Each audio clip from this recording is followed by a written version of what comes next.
but I'm just too afraid that I'll be wrong. I overthought I can't try my brain. Oh, it's such a shame.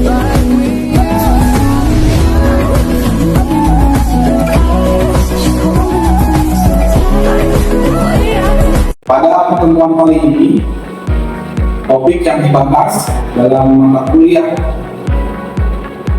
pemimpinan dan organisasi yaitu materi tentang personality and values, perilaku dan nilai, dan tentunya masih dalam referensi buku kita yaitu Book Organizational Behavior Implementation.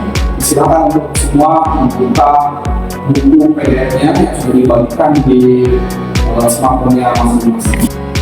Bapak mengambil dari teorinya John Alford. Dia menyatakan bahwa kepribadian atau personality adalah the dynamic organization within the individual whose physical system that determine its unique adjustment to this environment. Maksudnya adalah bahwa kepribadian itu adalah organisasi dinamis pada setiap individu yang itu adalah merupakan wujud psikofisik dan akan menentukan keunikannya dalam perilaku kesehariannya di lingkungan. Sebelumnya kita lihat bagaimana hasil riset penelitian mengungkap bahwa personality determines an early debate in personality research center on whether an individual personality was the result of heredity or of environment. It appears to be a result of both. However, it might survive with that research tends to support the importance of heredity over the environment. Riset ini menunjukkan bahwa kepribadian seseorang dimungkinkan ada dua faktor.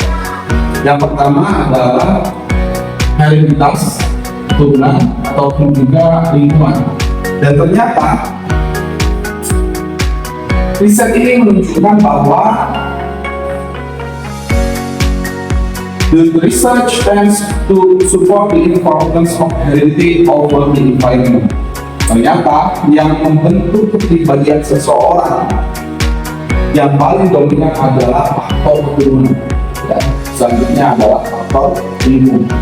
Kenapa kita harus memahami teori dan hasil riset seperti ini? Karena sejak ini kalian sebagai calon manajer institusi pendidikan tentunya akan memiliki tugas pokok dan fungsinya sebagai kepala tugas sekolah, yang kemudian kalian harus bisa membuat struktur organisasi yang mana ini diisi sesuai dengan proporsi daripada anggota atau bawahan kita masing-masing, sehingga kita bisa menempatkan secara prinsip ya, promosi jabatan ataupun pengisian tugas-tugas di sekolah based on the right man on the right place.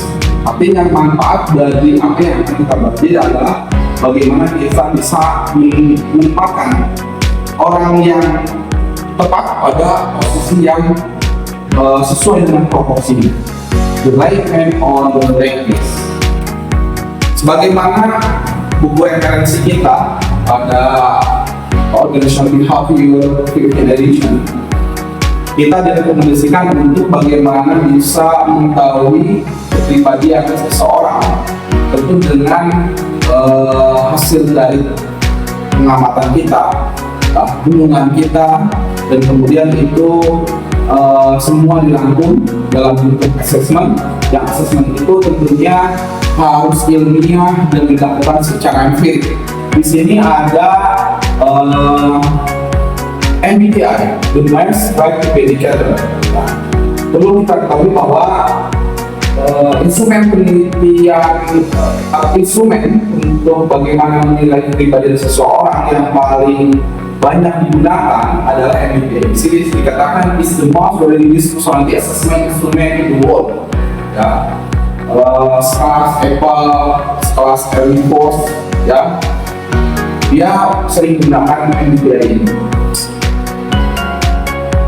Dari asesmen MBTI ini ada 4 kecenderungan sifat manusia yang itu akan menjadi based on instrumen kuesioner yang kemudian akan kalian isi.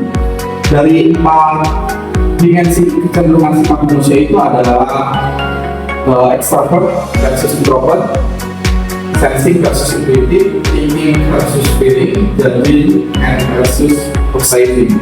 Jadi antara lo ya, orang itu bisa extrovert atau introvert, bisa sense, bisa lebih cenderung sense, atau bisa juga cenderung intuitif, bisa lebih mendapatkan thinking ataupun perasaan, dan bisa juga mendapatkan judging ataupun perceiving ataupun sebaliknya.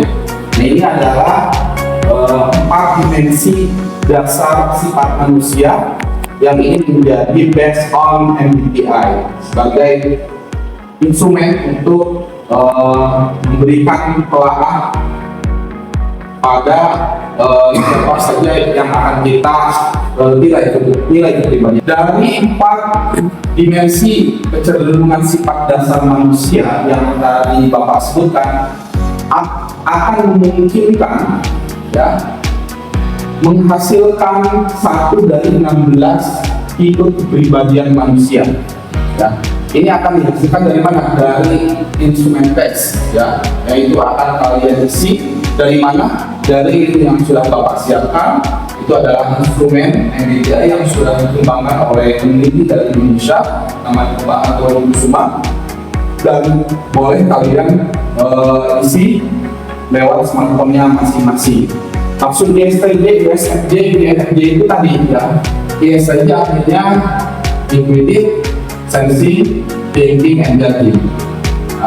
Nah, ini akan didistribusikan. Maksud ISTJ itu lebih cenderung responsibel, bertanggung jawab, sincere, peduli, etika, reserve, dan dari hasil ya tes itu kalian akan ketahui ya pribadi kalian seperti apa, saran pengembangannya seperti apa, ya, termasuk kelebihan dan kekurangannya. Oke, silakan buka smartphone-nya masing-masing. Bapak akan kirimkan link assessment MBTI itu.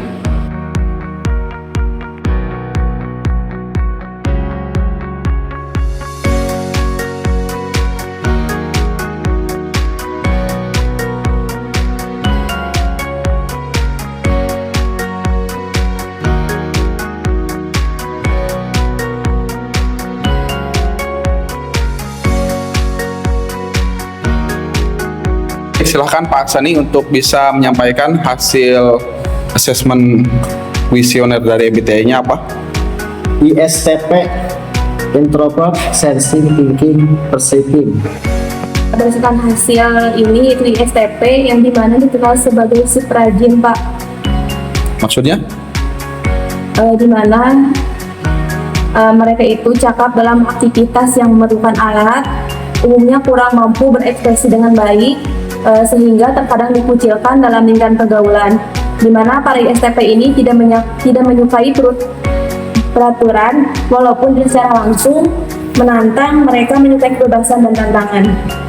Di mana ciri-ciri yang berkepribadian ini yaitu tenang, pendiam, cenderung kaku, dingin, hati-hati, penuh pertimbangan, lalu logis, rasional, kritis, dan objektif.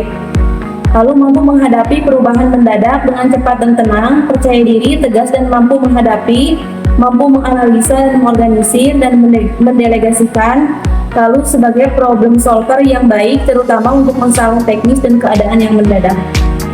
Baik, kalian semua sudah isi bagaimana kuesioner dari tes MBTI, dan tentunya hasil yang gampang ada dari TJ, ada yang ISTP dan lain sebagainya. Tentunya kita petik pertemuan dari pembelajaran kuliah kita kali ini adalah bahwa lingkungan kita di satuan kerja itu masing-masing kita adalah beragam. Namun keberagaman itu harus menjadi dasar fondasi kekuatan untuk bagaimana mempersatukan. Dan dalam mempersatukan tentunya akan melahirkan gotong royong dan juga saling mendorong, saling membantu satu sama lain. Maka kemudian bonus daripada pembelajaran ini bagi seorang pemimpin, katakanlah untuk kepala sekolah, sekolah pendidikan, atau misalkan di perusahaan baik itu direktur atau juga bisa komisaris, seorang pimpinan, seorang leader akan bisa menempatkan ya anggotanya, bawahannya pada posisi yang sesuai proporsi. Bagaimana tadi disampaikan, right man on the right way, sehingga kita tidak bisa memaksakan kehendak kita untuk bagaimana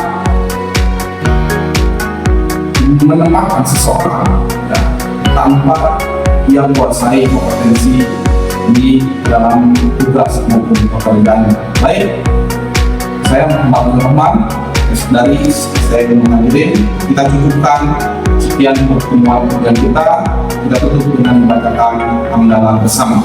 Alhamdulillahirabbil alamin. Warahmatullahi wabarakatuh.